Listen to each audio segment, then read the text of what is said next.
नमस्कार मेरे प्यारे बच्चों। और मैं आप लोगों को यहाँ पर क्लियर कर देता हूँ कि एसएससी जीडी का नोटिफिकेशन आउट हो चुका है और एसएससी जीडी ने इस बार बम्पर वैकेंसी आप लोगों को दी है। ये 24,000 समथिंग है, 369 के आसपास वैकेंसी है दोस्तों। ये बात एसएससी जीडी ने नोटिफिकेशन इसका आउट किया है और एसएससी जीडी के अंदर जो पैरामिलिट्री फोर्सेस हैं उनके अंदर ये एसएससी भर्ती लेती है। इसके अंदर जैसे कि आपने सुना होगा सीआईएसएफ हो गया, सीआरपीएफ हो गया, बीएसएफ हो गया दोस्तों। जैसे कि आप लोगों का अभी तो इसमें एक एसएसएफ होता है, सेंट्रल सेक्रेटरीट जो फोर्स होती है वो भी इसके अंदर भी मेरे कई स्टूडेंट लगे हुए हैं, तो वो बताते हैं सर जॉब बहुत शानदार है। तो मैं आपको इनके बारे में बताऊंगा, जॉब प्रेफरेंस आप लोगों को किस तरीके से रखना है दोस्तों। ठीक है, उसके बाद मैं यहाँ आप लोगों को बात कर रहा हूँ कि इसमें जो पैरामिलिट्री फोर्सेस के अंदर आपका सीआईएसएफ हो गया, बीएसएफ हो गया, सीआरपीएफ हो गया, आईटीबीपी हो गया दोस्तों। ये जो भी पैरामिलिट्री फोर्सेज है वो एसएससी जीडी के अंदर ये अलग लेके आते हैं। असम राइफल्स के अंदर भी हम लोग यहाँ पर जा सकते हैं दोस्तों। ठीक है, यहां बात कर रहे हैं हम लोग सबसे पहले वैकेंसी। तो वैकेंसी इसकी 24,369 है। फॉर्म इसका शुरू हो जाएगा 27/10 से। 27/10 से फॉर्म शुरू हो चुका है इसका, 27/10/2022 से। ये चलेगा फॉर्म 30/11/2022 तक। ये चीज भी आप लोग ध्यान रखेंगे, 2022 तक चलेगा ये फॉर्म आप लोगों का। यानी कि आप लोग ध्यान रखें, इस फॉर्म को इस डेट से पहले पहले आप लोग भर लें, नहीं तो आप लोग जब अंतिम समय तक पहुंच जाते हैं तो वहां पर क्या है कि साइट नहीं चलती है और बच्चे कहते हैं सर फॉर्म से रह गए क्योंकि साइट नहीं चलती। और एसएससी की इस बात की कोई गारंटी नहीं देता है आपको कि वो डेट बढ़ा दे, वो बढ़ा भी सकता है और नहीं भी बढ़ा सकता है। तो आप फॉर्म को टाइम रहते हुए पहले पहले आप टाइम से पहले फॉर्म को भर लें। ठीक है बच्चों, उसके बाद यहां मैं बात करूंगा मेनली एग्जाम की। तो आप लोगों को मैं क्लियर कर देता हूं कि एसएससी जीडी का जो एग्जाम होगा जनवरी में, और जनवरी में ये ऐसा इन्होंने फिक्स नहीं किया है कि this will be exam conducted in January first week, second week, third week और फोर्थ वीक। देखो बच्चों, ये कोई सी भी वीक के अंदर एग्जाम हो सकता है। एसएससी में बता देता हूं इस बार एकदम प्रॉपर टाइम से चल रहा है, बिल्कुल शेड्यूल से चल रहा है।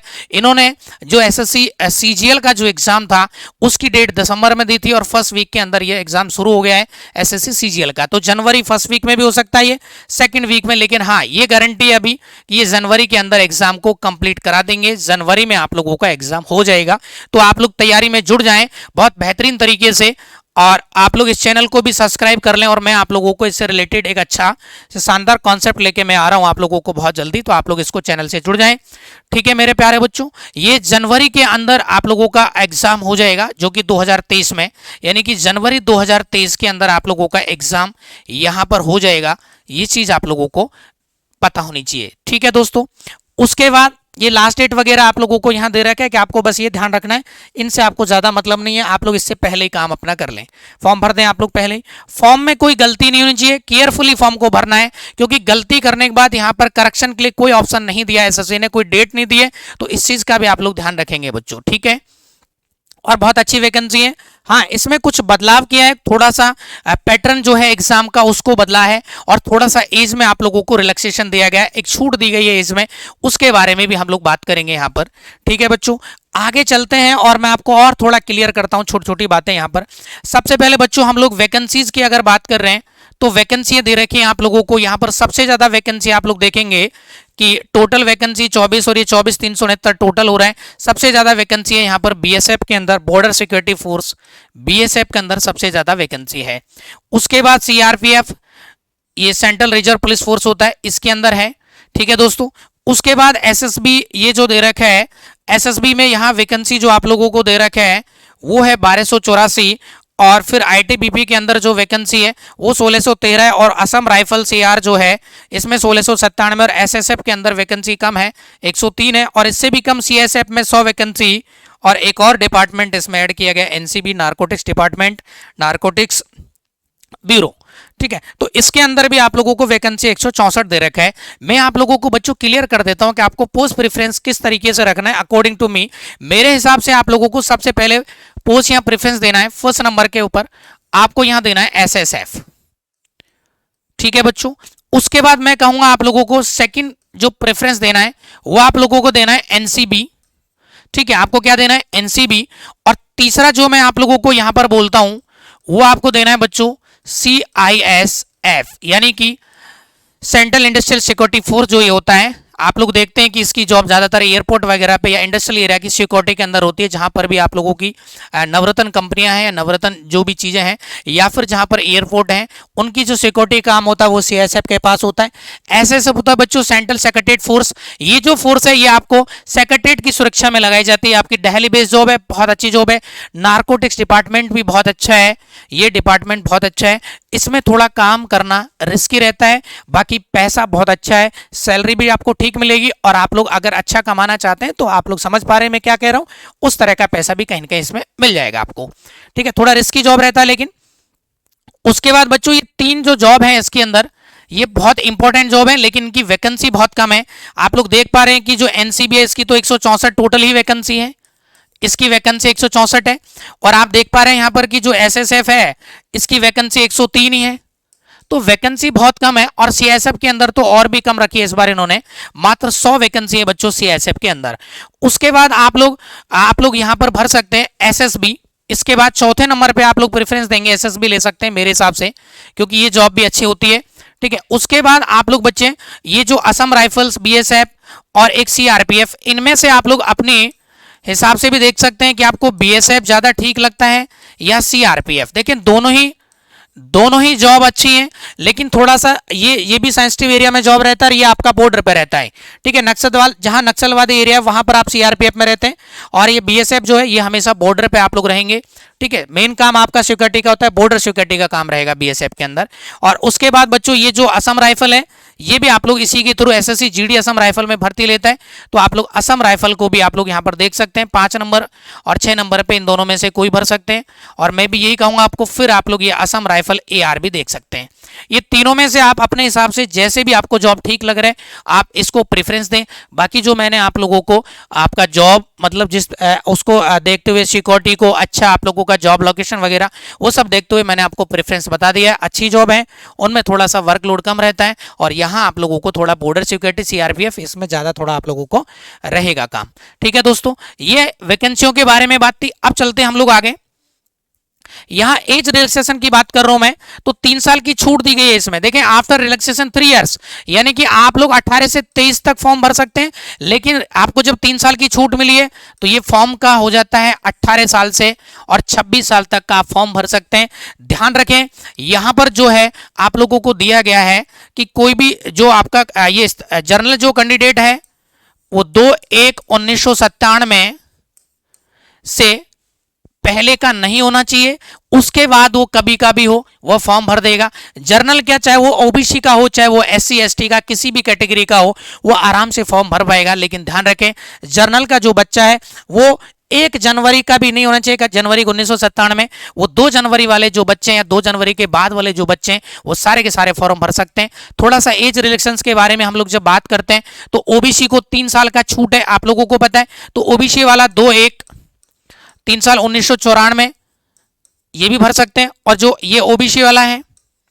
और यदि हम लोग एससी एसटी की बात करें तो 2/1/1992 वाला बच्चा भी भर सकता है, क्योंकि इसको एज रिलेक्शन कितने साल का होता है, एससी में 5 साल का, ओबीसी में 3 साल का होता है। Ex serviceman 3 year after deduction of the ये इस आप एक्स सर्विसमैन के बारे में यहाँ दे रखें। तो एज रिलैक्सेशन बहुत फायदा है इसमें, अंडर एज का बच्चा भी भर पा रहा है और ओवर एज का। ध्यान रखें, यहां पर जो है इसमें स्पष्ट बोल रहा है कि 2/1/2000 देखें, candidate should not have been born earlier than, यानी कि 2/1/2000 पहले का कोई भी स्टूडेंट जो है विद्यार्थी वो जन्म नहीं होना चाहिए। और यहां पर आप लोगों को दे रखा है 1/1/2005 से इन नॉर्मल कोर्सेज, इसके अंदर 2005 से अपर का नहीं होना चाहिए। तो इसमें एज रिलैक्सेशन पहले भी दिया गया और बाद वाले बच्चों को, यानी कि अंडर एज, और अंडर एज को भी हम लोग काउंट कर रहे हैं यहाँ पर, और ओवर एज वाले, यानी कि एज रिलैक्सेशन दोनों तरीके से यहाँ पर काम कर रहे हैं। तो इस तरीके से आप और आगे चलते हैं, इसके बारे में मैं आपको बता देता हूं। ये तो नॉर्मल चीज थी। ठीक है, यहां पर आप लोगों को ये हमारे ज्यादा काम की चीजें नहीं थी, प्रोसेस हाँ ये चीज है, candidate belong to caste SC ST OBC category on migration from one state to another state have been make in inform choice whether it get the benefit reservation in the state. ठीक है, आप लोगों को ये आपका SC ST card या OBC का जो कास्ट सर्टिफिकेट बनता है उसको आप टाइम से भर लें, आप बनवा लें। मैं आपको बता देता हूं यहाँ पर और क्या लिखा हुआ है आगे, in the application form state of his current domicile in the application form and his candidate will be considered from the state of origin. Such candidate will not be required to submit domicile certificate from the state of origin. अगर कुछ बच्चे हैं जिस जहां से यहाँ बोला गया है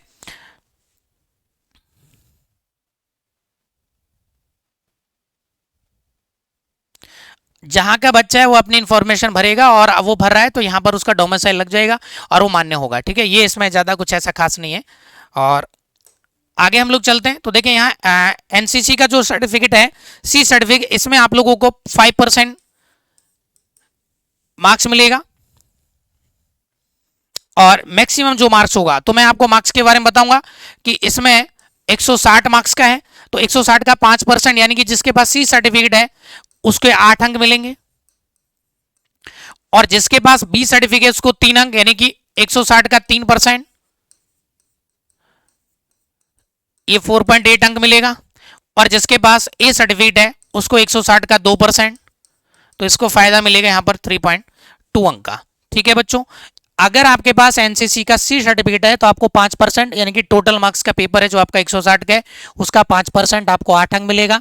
160 जिसके पास बी सर्टिफिकेट है उसको 3% यानी कि 4.8 मिलेगा और 160 जिसके पास ए सर्टिफिकेट है उसको 2% यानी कि 3.2 का फायदा यहां पर मिलेगा। तो ये एनसीसी करने वाले के लिए फायदा है, नंबर आपको मिलेंगे। उसके बाद हम लोग जब आगे बात कर रहे हैं कि इसके अंदर जो फी की बात कर रहे हैं तो 100 रुपया फीस लगेगी, यानी कि 100 रुपया जो फीस है वो सिर्फ ओबीसी और जनरल के लिए है। मैं आपको बता देता हूं ओबीसी और जनरल के लिए, बाकी एससी एसटी और फीमेल जो कैंडिडेट है उनके लिए फ्री रहेगा। एसएससी से कोई पैसा नहीं लेगी, फ्री ऑफ कॉस्ट रहता है ये।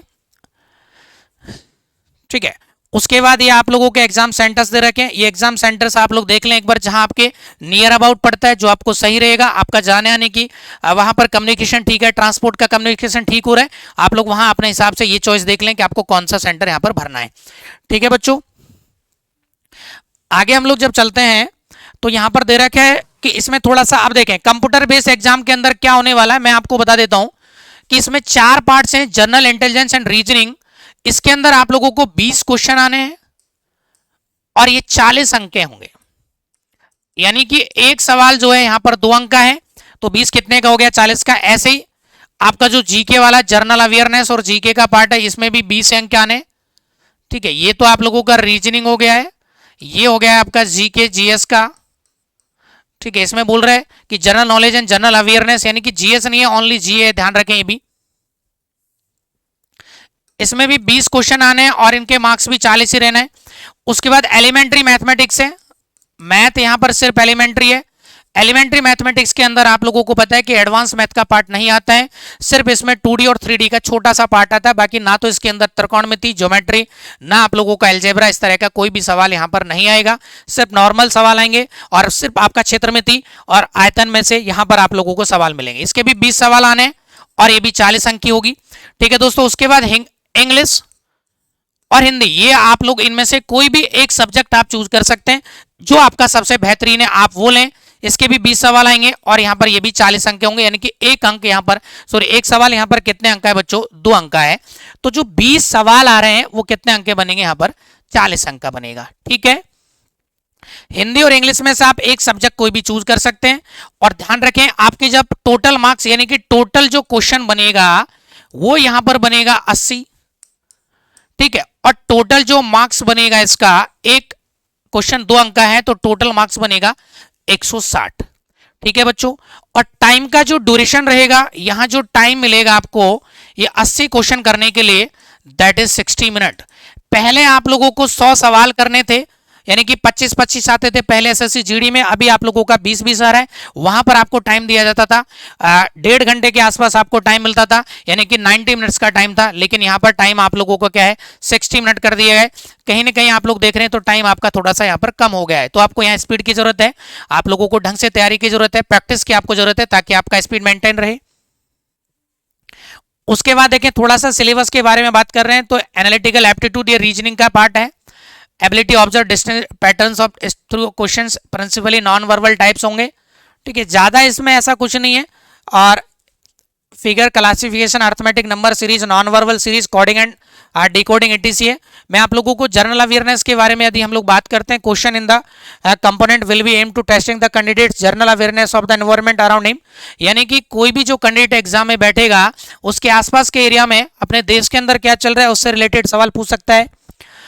Questions also will design to knowledge of current events, यानी कि करंट का जो मैटर है, करंट चीजें उनके बारे में आपसे सवाल पूछेगा एग्जाम में। और साइंटिफिक से रिलेटेड जो चीजें उनसे रिलेटेड साइंटिफिक जैसे कि कोई नई रिसर्च हुई है उसके बारे में आपसे पूछ सकता है। The test will also include questions relating to India and its neighboring countries, especially pertaining to sports। और ध्यान रखें इसमें आप लोगों को और थोड़ा सा पूछा गया कि करंट में क्या चल रहा है, हमारे आसपास के देशों के बारे में भी यहाँ से सवाल आप लोगों से पूछा जाएगा। और यहाँ हिस्ट्री, कल्चर आप लोगों को दे रखा है, economics, science, general polity, Indian constitution, scientific research आप लोगों को दे रखा है। These questions will be such that to do not require special study of any discipline, यानी कि आप लोगों को यहाँ पर इस तरह से ये दिया हुआ है कि आपको किसी भी क्षेत्र में पीएचडी करने की जरूरत नहीं है, वहां का बेसिक नॉलेज आपको चाहिए, ये चीज ध्यान रखेंगे।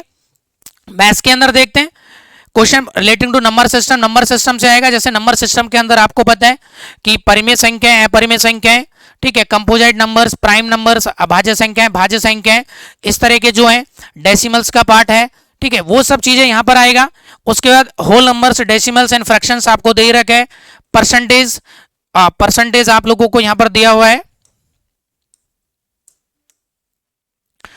Percentage, ratio and proportion, average, interest, profit and loss, discount, mensuration, time and distance, ratio and. देखिए बच्चों यहां पर मैं आप लोगों को बता देता हूं कि मेंसुरेशन है, इसके अंदर क्षेत्र मिति है, सिर्फ 3 dB नहीं है इस बार। Time and distance, ratio and time, time and work, ये चैप्टर्स आप कहेंगे। हिंदी इंग्लिश में से candidate able to understand the basic English, his basic comprehension would be tested. ज्यादा नहीं है, इंग्लिश की ग्रामेटिकल चीज और बेसिक नॉलेज उसको आना चाहिए। उसके बाद बच्चों फिजिकल, फर्स्ट ऑफ ऑल ये एग्जाम लेंगे जनवरी में, फिर आप लोगों का फिजिकल होगा।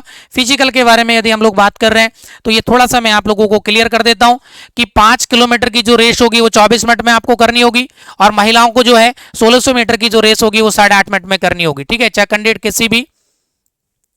और ये जो है ये आप लोगों का थोड़ा सा फॉर कैंडिडेट लद्दाख रीजन वालों का दे रहा है, तो इससे आपको कोई मतलब है नहीं, जो लद्दाख वाला है वो इस चीज को समझ पाएगा, ठीक है। उसके बाद मैं हाइट बता देता हूं आपको, मेल कैंडिडेट के 170 सेंटीमीटर का होना चाहिए, फीमेल 157 सेंटीमीटर होना चाहिए। और इसमें रिलैक्सेशन आपको दिया गया है, इस तरीके से आप लोग देख सकते हैं कि आपको क्या क्या रिलैक्सेशन यहां पर दिया गया है।